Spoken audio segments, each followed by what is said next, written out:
ठीक है बच्चों, अब क्या है कि अब आप ऐसे देखो, यहाँ हम लोग क्या करेंगे, हमने एक 2x2 ऑर्डर का मैट्रिक्स लिया, हर एक एलिमेंट का कोफैक्टर निकालेंगे।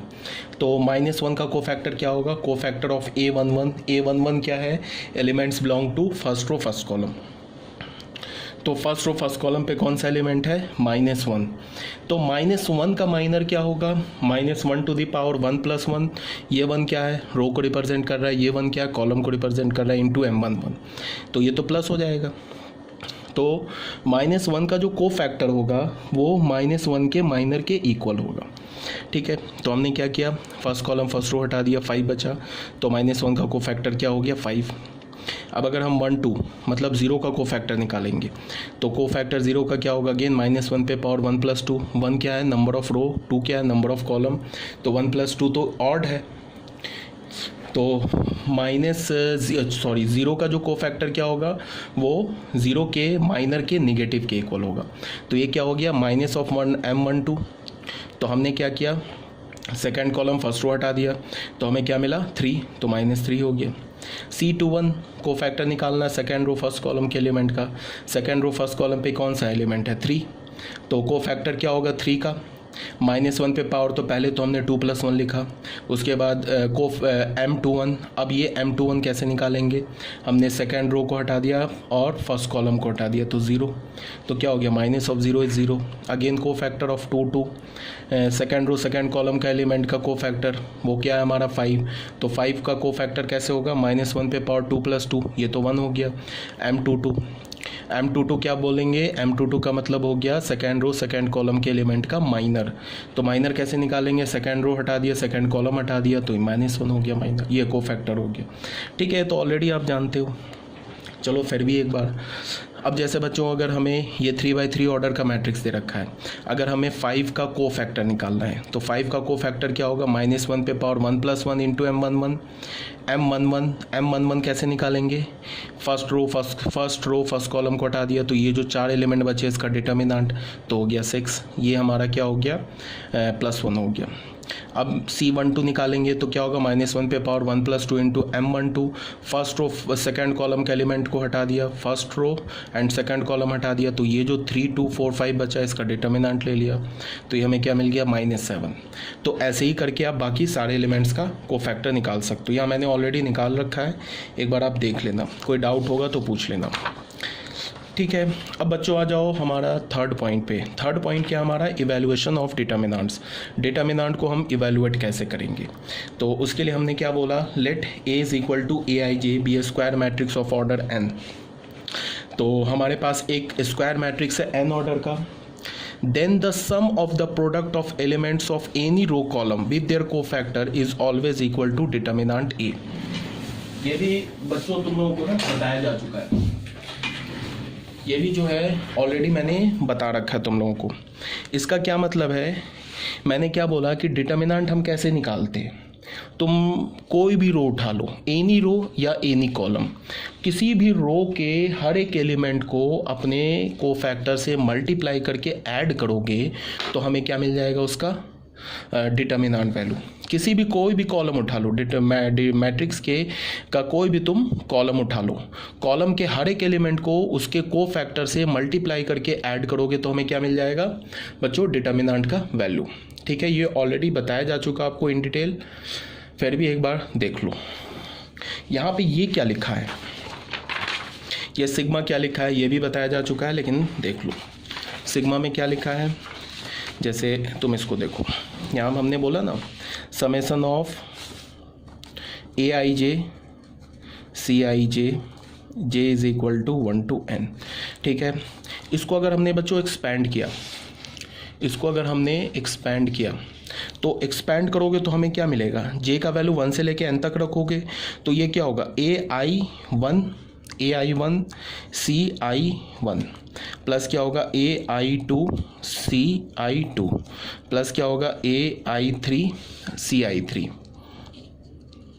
ऐसे कहाँ तक जाएंगे हम लोग, ain cin यहाँ तक जाते हैं। ठीक है, तो इसका क्या मतलब हो गया, इसको तुम ऐसे देखो, इसका क्या मतलब हो गया, यहाँ पे सबसे पहले क्या चेंज हो रहा है, तुम इसको देखो, हर एक एलिमेंट में इसको देखो, ये क्या है हमारा ith रो का एलिमेंट है। क्यों है ith रो का एलिमेंट? बिकॉज इसमें कॉलम चेंज हो रहा है। मैंने बताया था ना कि कॉलम चेंज हो रहा है तो इसका मतलब रो में बढ़ रहे हैं, और रो चेंज हो रहा है इसका मतलब कॉलम में बढ़ रहे हैं। तो ये क्या लिखा है, ये ith रो के एलिमेंट्स लिखे हुए हैं, ठीक है। और ये क्या लिखा है, ये ith रो का कोफैक्टर। तो यहाँ पे ये समेसन क्या लिखा है, हमने ith रो के हर एक एलिमेंट को उसके कोफैक्टर से मल्टीप्लाई करके ऐड कर दिया है। तो हमें क्या मिल जाएगा, ये डिटर्मिनेंट है। तुम कोई भी रो उठा लो, उस रो के हर एक एलिमेंट को अपने कोफैक्टर से मल्टीप्लाई करके ऐड करोगे तो हमें डिटर्मिनेंट का वैल्यू मिल जाएगा, ठीक है। अब ये क्या लिखा है, डिटर्मिनेंट ऑफ ए, यहाँ पे क्या लिखा है, J I is equal to 1 to n A I J C I J. ये क्या लिखा है, ए आई जे सी आई जे। यहाँ पे अगर इसको हम एक्सपेंड करते हैं, अब आई को हम वेरी कराएंगे तो क्या होगा, ए 1j सी 1j प्लस क्या हो जाएगा, a 2j C 2j plus and so on. ये क्या होगा, ए nj सी nj। अब बच्चों देखो ये क्या लिखा है, ये हमारा jth कॉलम का एलिमेंट लिखा है। क्यों? बिकॉज देखो चेंज क्या हो रहा है, रो चेंज हो रहा है ना, तो रो चेंज हो रहा है इसका मतलब जे, और फिक्स क्या है, कॉलम फिक्स है। तो ये jth कॉलम का एलिमेंट लिखा है, और ये क्या लिखा है, jth कॉलम के एलिमेंट का कोफैक्टर। तो हमने क्या किया यहाँ पे, jth कॉलम के हर एक एलिमेंट को अपने कोफैक्टर से मल्टीप्लाई करके ऐड कर दिया, तो ये डिटर्मिनेंट का वैल्यू आ जाएगा। और एक बात मैंने ऑलरेडी बता रखा है कि अगर मैं कोई भी प्रॉपर्टी रो के लिए बोलूं तो वो प्रॉपर्टी जो होगा कॉलम के लिए भी इक्वली वैलिड होगा, ठीक है। तो अगर मैंने कोई प्रॉपर्टी रो के लिए बता के छोड़ दिया तो इसका मतलब वो प्रॉपर्टी कॉलम के लिए भी वैलिड है पूरे डिटर्मिनेंट और मैट्रिक्स चैप्टर में, ठीक है। तो अभी मैंने क्या बोला, ये जो हमारा थर्ड पॉइंट था, ये थर्ड पॉइंट में क्या है कि यहाँ क्या लिखा हुआ है, यहाँ लिखा हुआ है कि हमने हर एक ith रो के एलिमेंट को उसके कोफैक्टर से मल्टीप्लाई करके ऐड कर दिया तो डिटर्मिनेंट वैल्यू आ जाएगा।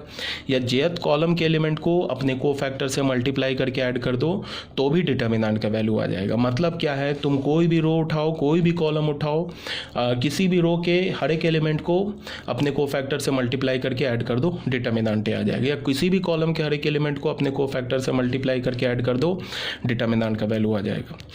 अब हम लोग यहाँ पे सिंपल सी बात है कि कौन सा रो सिलेक्ट करेंगे, तो उसमें कॉमन सेंस की क्या बात है कि जिस रो या जिस कॉलम में हमें ज़्यादा ज़ीरो दिखेगा, मैक्सिमम नंबर ऑफ ज़ीरो दिखेगा, उस रो और उस कॉलम के लॉन्ग हम डिटर्मिनेंट को एक्सपेंड करेंगे। तो उससे हमारा क्या होगा, कैलकुलेशन सेव हो जाएगा, ठीक है। रिजल्ट तो सेम ही आना है, रिजल्ट तो चेंज होगा नहीं।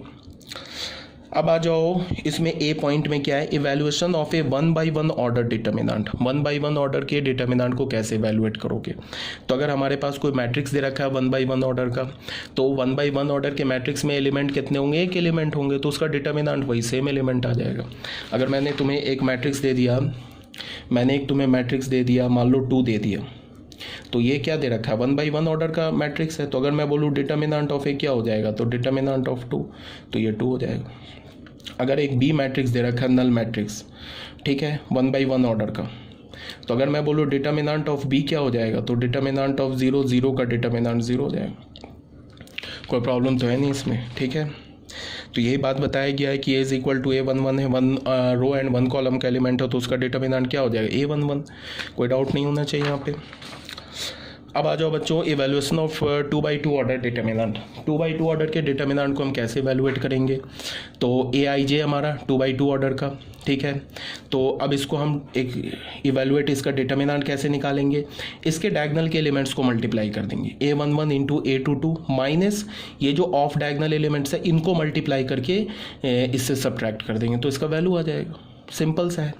तो हमने क्या किया, एक्सपैंडिंग अलोंग R1 ये करके दिखा दिया है कि डिटर्मिनेंट फर्स्ट रो के लॉन्ग एक्सपैंड करेंगे, तो फर्स्ट रो के लॉन्ग एक्सपैंड करेंगे तो हमें क्या होगा, ऐसे तो ये 2 by 2 ऑर्डर का डायरेक्ट वैल्यू आ गया, ठीक है। मतलब डायगोनल के एलिमेंट को मल्टीप्लाई कर दो माइनस ऑफ डायगोनल के एलिमेंट को मल्टीप्लाई करके सब्ट्रैक्ट कर दो। अगर हमने फर्स्ट रो के लॉन्ग एक्सपैंड किया तो फर्स्ट रो के लॉन्ग एक्सपैंड करेंगे तो क्या होगा, A11 into C11, A12 into C12। C11 क्या है, C11 देख लो क्या मिलेगा हमें, फर्स्ट रो फर्स्ट C11 मतलब कोफैक्टर ऑफ A11। A11 का कोफैक्टर कैसे निकालोगे, इसको और इसको हटा दिया तो A22 हो गया इसका कोफैक्टर, ठीक है। C12 first row second A12 का कोफैक्टर क्या होगा, इसको और इसको हटा दिया तो ये बचा, बट माइनस लगाएंगे। क्यों माइनस लगाएंगे, बिकॉज 1 + 2 क्या होता है, ऑड होता है, तो -A21 हो जाएगा इसका कोफैक्टर। तो इसको हमने देख लो मल्टीप्लाई किया तो हमें क्या मिल गया, A11 A22 -A12 A21, देख लो सेम एलिमेंट सेम एक्सप्रेशन मिल गया। अगर हमने सेकेंड रो के लॉन्ग एक्सपेंड किया तो भी हमें यही मिलेगा, थर्ड रो के लॉन्ग एक्सपेंड करोगे तो भी हमें सेम एक्सप्रेशन मिलेगा। अगर तुमने फर्स्ट कॉलम के लॉन्ग एक्सपेंड करो, सेकंड कॉलम के लॉन्ग एक्सपेंड करो, थर्ड कॉलम के लॉन्ग एक्सपेंड करो तो भी हमें सेम एक्सप्रेशन ही मिलेगा। ठीक है, ये बताया जा रहा है आपको। अब we can evaluate the determinant in any row column. हम लोग डिटर्मिनेंट को किसी भी रो और किसी भी कॉलम के लॉन्ग एक्सपेंड कर चुके हैं, ये तो हज़ारों बार बोल दिया मैंने। ठीक है, अब बच्चों आ जाओ evaluation of 3/3 order determinant. 3/3 order के डिटर्मिनेंट को हम इवैल्यूएट कैसे करेंगे। तो हमारे पास 3/3 ऑर्डर का डिटर्मिनेंट है। पहली बात क्या कि किसी भी रो किसी भी कॉलम के लॉन्ग एक्सपेंड कर सकते हो। ठीक है, अब मैंने क्या किया, expanding along R1, first row के लॉन्ग एक्सपेंड किया। तो फर्स्ट रो के लॉन्ग एक्सपेंड करने का क्या मतलब हुआ कि फर्स्ट रो के हर एक एलिमेंट को अपने कोफैक्टर से मल्टीप्लाई करके ऐड कर दो। तो फर्स्ट रो का एलिमेंट क्या है, A11 A12 A13, तो हमने क्या किया, A11 × C11 A12 C12 A13 C13। ठीक है, अब C11 कैसे निकालेंगे, कोफैक्टर ऑफ A11 क्या होगा, फर्स्ट कॉलम फर्स्ट रो हटा दिया तो ये जो 4 एलिमेंट बचा इसका डिटर्मिनेंट निकाल लिया, प्लस उसके बाद क्या करेंगे, माइनस लेंगे। या माइनस क्यों होगा, देखो ये भी मैंने ऑल्टरनेट बता रखा है कि हम लोग साइन कैसे लेते हैं, plus minus plus minus plus, फिर ये माइनस होगा तो ये प्लस माइनस, फिर ये प्लस होगा तो ये माइनस प्लस, ऐसे ऑल्टरनेट साइन लेते हैं। क्यों लेते हैं, कोफैक्टर निकालने के लिए, क्योंकि I + J क्या होता है, इवन के केस में प्लस हो जाएगा, ऑड के केस में क्या हो जाएगा, माइनस। तो अगर तुम इसका कोफैक्टर बच्चों निकालोगे ना तो इसका कोफैक्टर क्या होगा, इस एलिमेंट और इस एलिमेंट को, इस सेकंड कॉलम फर्स्ट रो को हटा दो तो ये जो 4 एलिमेंट बचेगा ना इसका डिटर्मिनेंट विथ निगेटिव साइन। अगर मैं बोलूँ A13 का कोफैक्टर निकालना तो क्या होगा, थर्ड कॉलम हटा दिया, फर्स्ट रो हटा दिया, तो ये जो 4 एलिमेंट बचा इसका डिटर्मिनेंट विथ पॉजिटिव साइन। आ रही है बात समझ में। तो हमने क्या किया, A11 के यहाँ कोफैक्टर लिख दिया, फिर हमने ये जो लिखा है ना ये कोफैक्टर लिखा है किसका, A12 का, फिर ये A13 का कोफैक्टर लिखा, उसको क्रॉसपॉन्डिंग एलिमेंट से मल्टीप्लाई करके ऐड कर दिया तो हमें क्या मिल गया, डिटर्मिनेंट ऑफ A। अगर हमने सेकेंड रो के लॉन्ग एक्सपेंड करेंगे फिर वही कहानी, A21 ले लो C21 A22 C22, मतलब ये सेकेंड रो के हर एक एलिमेंट को उसके कोफैक्टर से मल्टीप्लाई करके ऐड कर दिया तो फिर हमें डिटर्मिनेंट ही मिलेगा। थर्ड रो के लॉन्ग भी एक्सपेंड कर सकते हो, फर्स्ट कॉलम के लॉन्ग एक्सपेंड कर सकते हो, फर्स्ट सेकंड कॉलम के लॉन्ग एक्सपेंड कर सकते हो, थर्ड कॉलम के लॉन्ग एक्सपेंड कर सकते हो, बात तो रिजल्ट तो सेम ही आएगा। अगर मान लो कि हमने सेकंड कॉलम के लॉन्ग एक्सपेंड किया तो क्या होगा, A12 × C12 मतलब इसका कोफैक्टर, तो इसका कोफैक्टर कैसे लिखेंगे, सेकंड कॉलम हटा दिया, फर्स्ट रो हटा दिया, ये जो 4 एलिमेंट बचेगा ना इसका determinant with negative sign, because 1 + 2 क्या हमारा ऑड है। उसके बाद A22 को C22 से मल्टीप्लाई करेंगे अपने कोफैक्टर से। अब इसका कोफैक्टर कैसे निकालोगे, सेकंड रो सेकंड कॉलम पे जो एलिमेंट है, तो हमने सेकंड रो को हटा दिया, सेकंड कॉलम को हटा दिया, तो ये जो 4 एलिमेंट बचा ना इसका डिटर्मिनेंट विथ पॉजिटिव साइन। क्यों, बिकॉज 2 + 2 क्या हमारा इवन है। फिर A32 को इसके कोफैक्टर से मल्टीप्लाई करोगे, कोफैक्टर कैसे निकालेंगे, थर्ड रो को हटा दिया, सेकंड कॉलम को हटा दिया, तो ये जो 4 एलिमेंट्स बचे ना इन 4 एलिमेंट्स का determinant with negative sign. Negative sign क्यों, बिकॉज 3 + 2 क्या हमारा ऑड है। ठीक है, ये तो आई थिंक आपको आता होगा, ये तो मैं ऐसे ही बोल रहा हूँ, ये तो मैंने 11th क्लास में ऑलरेडी बता रखा है कि कोफैक्टर कैसे निकालते हैं, सॉरी डिटर्मिनेंट को एक्सपेंड कैसे करते हैं 3/3 ऑर्डर के डिटर्मिनेंट को। जैसे मैंने अभी तुम्हें 3/3 ऑर्डर का डिटर्मिनेंट बताया ना, एग्जैक्टली सेम लाइन पे तुम 4/4 ऑर्डर के डिटर्मिनेंट को एक्सपेंड कर सकते हो, 5/5 ऑर्डर के डिटर्मिनेंट को एक्सपेंड कर सकते हो। मतलब कि अगर 4/4 ऑर्डर का कोई डिटर्मिनेंट निकालना है, 4/4 ऑर्डर के मैट्रिक्स का डिटर्मिनेंट निकालना है तो तुम कोई भी एक रो सेलेक्ट कर लो या कोई भी एक कॉलम सेलेक्ट कर लो, उसके रो मान लो हमने सेकंड रो सेलेक्ट कर लिया तो सेकंड रो के हर एक एलिमेंट को उसके कोफैक्टर से मल्टीप्लाई करके ऐड कर दो, डिटर्मिनेंट वैल्यू आ जाएगा। या कोई भी कॉलम सेलेक्ट कर लो, jth कॉलम सेलेक्ट कर लिया तो jth कॉलम के हर एक एलिमेंट को अपने कोफैक्टर से मल्टीप्लाई करके ऐड कर दो तो अगेन डिटर्मिनेंट का वैल्यू आ जाएगा। सेम ही रिजल्ट आना है। ठीक है, तो यहाँ तक अभी तक तो क्लियर होगा, अभी तक कोई डाउट नहीं होगा। अगर तुम मैट्रिक्स देख रहे हो तो यहाँ तक अभी तक हमने कोई नई बात नहीं सीखी है, अभी जो हम लोग ऑलरेडी जानते हैं उसी को दोबारा रिवाइज कर रहे हैं। अगर अभी कोई प्रॉब्लम हो रहा है तुम्हें समझने में तो जाओ एक बार जो मैट्रिक्स के वीडियो भेजे हैं उसे जाके चेक करो।